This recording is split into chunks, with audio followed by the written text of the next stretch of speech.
நம்ம யூஸ் பண்ணுற காராக இருக்கட்டும், பைக்காக இருக்கட்டும், இல்லை மற்ற மிஷினரிஸாக இருக்கட்டும், இப்படி எல்லா இடத்துலையுமே பார்த்தீங்கன்னா கியர்ஸுங்கிறது இருக்குது.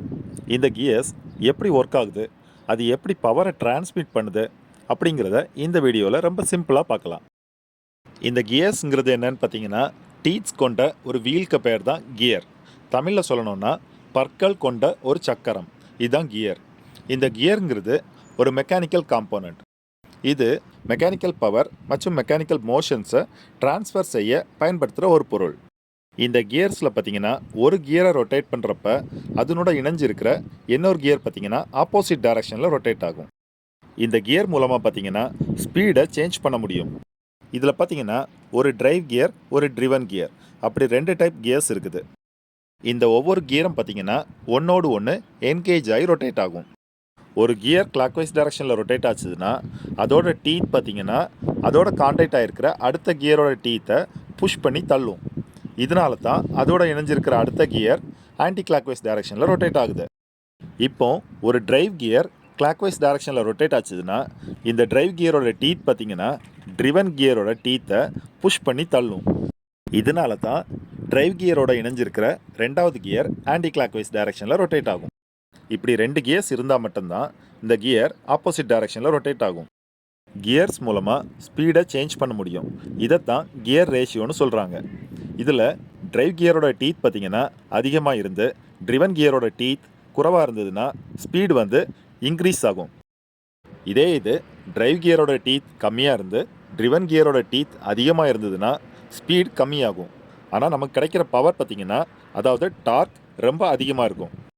ஒரு எக்ஸாம்பிள் சொல்லணும்னா, டிரைவ் கியரோட டீத் பார்த்தீங்கன்னா 10 டீத் தான் இருக்குதுன்னு வைங்களேன். ட்ரிவன் கியரோட டீத் 20 டீத் இருக்குது. அதோட சைஸும் பெருசாக இருக்குது. அப்படின்னு வச்சிங்கன்னா அதோட ரேஷியோ பார்த்தீங்கன்னா 2:1. ரேஷியோ இப்படி இருந்ததுன்னா ஸ்பீட் கம்மியாக இருக்கும், ஆனால் டார்க் ரொம்ப அதிகமாக இருக்கும்.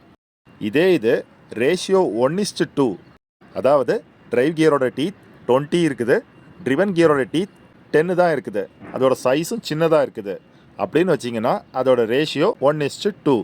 இப்படி இருந்ததுன்னா அதோட ஸ்பீட் ரொம்பவும் அதிகமாக இருக்கும், ஆனால் டார்க் குறைவு தான். டிரைவ் கியரோட சைஸ் சின்னதாக இருந்து ட்ரிவன் கியரோட சைஸ் பெருசாக இருந்ததுன்னா நமக்கு கிடைக்கிற ஸ்பீட் கம்மியாகும், ஆனால் நமக்கு கிடைக்கிற டார்க் அதிகமாக இருக்கும்.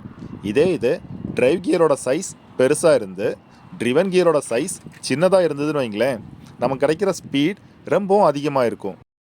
நம்ம யூஸ் பண்ணுற கியர்ஸோட சைஸ், அதோட டீத் கவுண்ட், இதை மாற்றுறது மூலமாக ஸ்பீட் அண்ட் டார்க்கை சேஞ்ச் பண்ணிக்க முடியும். கியர் வீலில் கியர் டீத் பார்த்திங்கன்னா அவுட் சைடில் மட்டும்தான் இருக்கணும்னு அவசியமே இல்லை, இன்சைடில் கூட இருக்கலாம். கியரோட டிசைன், அதோட அப்ளிகேஷன், இதை பொறுத்து இன்டர்னல் கியர், எக்ஸ்டர்னல் கியர், இப்படி 2 டைப்பாக இருக்கலாம். 2 எக்ஸ்டர்னல் கியர்ஸ் ஒன்னோடு ஒன்று என்கேஜ் ஆகி ரொட்டேட் ஆச்சுதுன்னா ரெண்டுமே பார்த்திங்கன்னா ஆப்போசிட் டைரக்ஷனில் ரொட்டேட் ஆகும். இது இன்டர்னல் கியர்ஸ் ஒன்னோட ஒன்று என்கேஜ் ஆகி ரொட்டேட் ஆகிறப்ப ரெண்டுமே பார்த்தீங்கன்னா ஒரே சேம் டைரக்ஷனில் ரொட்டேட் ஆகும். இந்த கியர்ஸில் பார்த்தீங்கன்னா ஒரு 5 டைப் இருக்குது. ஃபஸ்ட்டு பார்த்தீங்கன்னா ஸ்பர் கியர். இந்த ஸ்பர் கியரோட டீத்ஸ் பார்த்தீங்கன்னா ஸ்ட்ரெயிட் லைனாக இருக்கும். அடுத்ததாக பார்த்தீங்கன்னா ஹெலிக்கல் கியர். இந்த ஹெலிக்கல் கியர் பார்த்தீங்கன்னா அதோட கியர் டீத் ஒரு ஆங்கிள் ஷேப்பில் இருக்கும், ஆனால் இதோட ரொட்டேஷன் பார்த்தீங்கன்னா ரொம்பவும் ஸ்மூத்தாக சைலண்ட்டாக இருக்கும். அதே சமயத்தில் அதிக லோடையும் இதால் கேரி பண்ண முடியும். அடுத்தது பார்த்தீங்கன்னா பிவல் கியர். இது பார்த்தீங்கன்னா ஒரு கோன் ஷேப்பில் இருக்கும், அதாவது ஒரு கியரோட டைரக்ஷனை சேஞ்ச் பண்ணுறதுக்கு இந்த கியர்ஸ் யூஸ் ஆகுது. அடுத்ததாக பார்த்தீங்கன்னா வார்ம் கியர். இந்த வார்ம் கியர் பார்த்தீங்கன்னா ஒரு ஸ்க்ரூ ப்ளஸ் இன்னொரு கியர் வீல் ரெண்டையும் கம்பைன் பண்ண மாதிரி இருக்கும். இது பார்த்தீங்கன்னா ரொம்ப ஹை ஸ்பீடை ரெடியூஸ் பண்ணுறதுக்கு யூஸ் ஆகும். சில சமயம் பார்த்தீங்கன்னா செல்ஃப் லாக்கிங்க்கு கூட இந்த கியர்ஸ் யூஸ் ஆகுது. இன்னொன்று பார்த்தீங்கன்னா ரேக் அண்ட் பினியன். இந்த ரேக் அண்ட் பினியனில் பார்த்தீங்கன்னா ஒரு ரவுண்ட் கியர் இருக்கும், அது கூட என்ன ஒரு ஸ்ட்ரெயிட் ரேக் கம்பைன் ஆன மாதிரி இருக்கும். இது பார்த்தீங்கன்னா ரோட்டரி எனர்ஜியை லீனியர் மோஷனாக கன்வெர்ட் பண்ணுறதுக்கு யூஸ் ஆகுது. அதாவது ஒரு ரொட்டேஷன் எனர்ஜியை ஹரிசாண்டல் டைரக்ஷனுக்கு மூவ் பண்ணுறதுக்கு இந்த கியர் யூஸ் ஆகுது. இந்த மாதிரி டிஃப்ரெண்ட் கியர்ஸ் பார்த்தீங்கன்னா different motion, different speed, direction control, இதுக்கெல்லாம் யூஸ் ஆகுது. இந்த கியர்ஸோட ப்ராக்டிக்கல் அப்ளிகேஷன்ஸை பார்க்கலாமா? First gear box. இதுதான் ரொம்பவும் காமனாக யூஸ் பண்ணுற ஒரு இடம். இந்த கியர் பாக்ஸில் பார்த்தீங்கன்னா மோட்டார்ஸ் மூலமாக கியர் பாக்ஸை ரொட்டேட் பண்ணுறாங்க. இதில் மோட்டாரோட ஸ்பீட் பார்த்திங்கன்னா ரொம்பவும் ஹை ஸ்பீடாக இருக்கும். ஆனால் நமக்கு கிடைக்க வேண்டிய அவுட்புட் லோ ஸ்பீடாக கூட இருக்கலாம். ஆனால் அதிக டார்க்குக்கு இந்த மாதிரி கியர் பாக்ஸ் நமக்கு யூஸ் ஆகுது. அடுத்ததாக பார்த்தீங்கன்னா கம்ப்ரஸரில் இந்த கியர்ஸ் யூஸ் ஆகுது. கம்ப்ரஸரில் பார்த்தீங்கன்னா ஹெலிக்கல் கியர்ஸ் யூஸ் பண்ணி ஒரு ஸ்மூத் பவர் டிரான்ஸ்ஃபர் பண்ணுறதுக்காக இந்த கியர்ஸ் யூஸ் ஆகுது. இது மூலமாக கம்ப்ரஸரை லெஸ் வைப்ரேஷனில் கண்டினியூவாக ஆப்ரேட் பண்ண முடியும். அடுத்ததாக ஆட்டோமொபைல் இண்டஸ்ட்ரியில் இந்த கியர்ஸ் ரொம்பவும் யூஸ்ஃபுல்லாக இருக்குது. அது எதுக்காகனா ஸ்பீடை கண்ட்ரோல் பண்ணுறதுக்கு, டைரக்ஷனை சேஞ்ச் பண்ணுறதுக்கு, இந்த மாதிரி அப்ளிகேஷன்ஸ்க்கு இந்த கியர்ஸ் யூஸ்ஃபுல்லாக இருக்குது.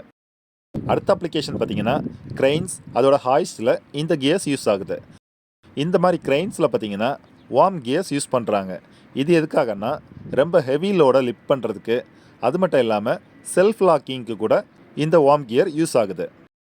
அடுத்ததாக பார்த்தீங்கன்னா கன்வேயர்ஸில் இந்த கியர் யூஸ் ஆகுது. அதாவது கன்வேயரில் பார்த்தீங்கன்னா ஒரு கான்ஸ்டன்ட் ஸ்பீடாக இருக்கணும், ஆனால் ஹெவி லோடை கேரி பண்ணுறதுக்கு இந்த கியர்ஸ் யூஸ் ஆகுது. அடுத்ததாக பார்த்தீங்கன்னா டர்பைனில் இந்த கியர் யூஸ் ஆகுது.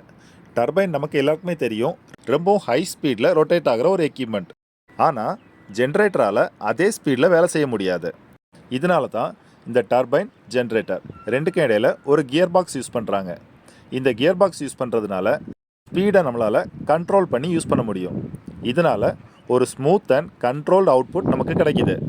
கியர்ஸ் பற்றின ஒரு பேசிக் கம்ப்ளீட் நாலேஜ் உங்களுக்கு கிடச்சிருக்கோன்னு நினைக்கிறேன்.